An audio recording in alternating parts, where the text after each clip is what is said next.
everybody, welcome back and welcome today to the first video about my dark and mysterious journal. Now we've just come off the back of the Mixed Media March challenge, and when I finish a challenge like that, particularly if it's a daily one, I find that my creative space needs a bit of a clean up. And so having a big clean up and kind of thinking about, okay, where to next, I discovered a box with this journal in. I must have started this journal well over a year ago, and it's not finished. So one of the things I decided was that I'm going to finish this journal, and I'll be doing a bit each week and taking you along for the ride. Now, one of the things I reflected on immediately, when I started looking through this journal, was just how much my practice has evolved in the last year. So there are some things that are in these pages now that I would probably do differently if I was doing it again. But I don't want to throw this out. It's got some cool stuff in, so I'm going to adapt and finish this journal off over the next few weeks. Now, as you can see, I was playing around with whether to fix signatures in before I decorated them or decorating the pages before I fixed the signatures in. So at the moment I have two signatures which will need to go in, and I'm going to I will put a false spine down here and put those in, but I'm going to finish them off first. So when I've had a sort out, I seem to have one signature which is sort of black and red theme, and another one which is more black and purple. So I'm going to start with the black and red one, and I'm literally just going to work my way through. I'm going to finish off pages that need finishing, and I'm going to, for example, here I've got a pocket, but nothing to go in it. I'm also going to be doing some things, maybe adding some extra bits that I've learned in the last year, or my style has changed. So you're going to see me adding bits in as well. So today I'm going to have a flick through and I'm going to start finishing off. As I say, I'll probably make some tags for here. And I'm thinking I want to ink the edge of this or do something else with it. So I'm going to try and keep these videos to around about 20 minutes and basically see how much I get done each time. So sit back, relax and enjoy. If you have comments.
Okay, I've just paused the video for a minute actually, and I've been through the box that I'd had this junk journal in for storage, and I'd been sort of throwing odd bits and pieces in there over the last year. So I've just been through that and pulled out a few bits and pieces that I'd already put in, and I've actually found some quite cute tags that I've already made, as well as some more images and stuff, and some coffee dyed paper, which I'm probably going to put on the back of these journaling cards. So I've done that, so hopefully the process will be a little bit smoother now, and I'll be able to make some progress.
Okay everyone, I'm going to leave it for today. I've got a couple of pages drying still. Let's see how they're going.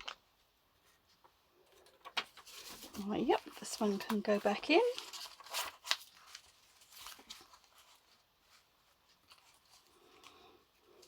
So as you can see, I've been going through, adding some more things in, finishing off edges, adding a few more touches. I want to put something on here. Obviously where I've glued the pages together previously, it's gone quite bumpy. I think it's where I've glued this on. So I want to find something to put on there, and the little tag is not quite dry yet, so I don't want to put it in. It has wrinkled a bit, but you know, I'm okay with that. But this one will be going in here, and is just a nice, I might stick some white on the back, just a nice journaling spot or journaling card. Again, I'm thinking about this page. I actually quite just like it as it is. So I don't know, I'll think about that one. So hopefully that's sparked some interest in you, and tune in for the next video and see what else I do. But for now, thanks for watching. Ka kite anō.